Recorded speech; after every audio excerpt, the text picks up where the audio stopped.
Hello friends, সবাই কেমন আছো? আজ সানডে। আজ রান্নাটা আমার টেবিলেই নিয়ে এসেছি। রান্না আজ হয়ে গেছে, মাম করেছে, দেখাচ্ছি। এই দেখো, বাঁধাকপির তরকারি। দেখে তো খুব সুন্দর লাগছে, খেতে কেমন হবে জানি না, তোমাদেরকেও জিজ্ঞেস করতে পারবো না কারণ দিতে পারছি না। বেগুন ভাজা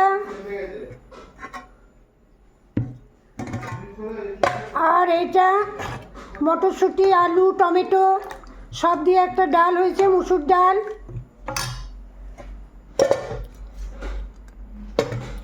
আর এই যে এটা চিকেন আছে, এটা কাল রাতে হয়েছে, চিকেনটা গরম করা হবে, ব্যাস।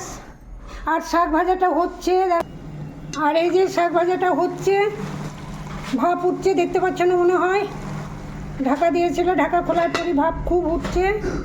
আর এইটা ভাতটা চাপানো হয়েছে, ভাতে আলু দেওয়া হয়েছে, দেখা যাচ্ছে এইমাত্র ভাতটা চাপালো। সকলে ভালো থেকো, সকলকে অনেক ভালোবাসা, শুভেচ্ছা, সবার জন্য শুভকামনা।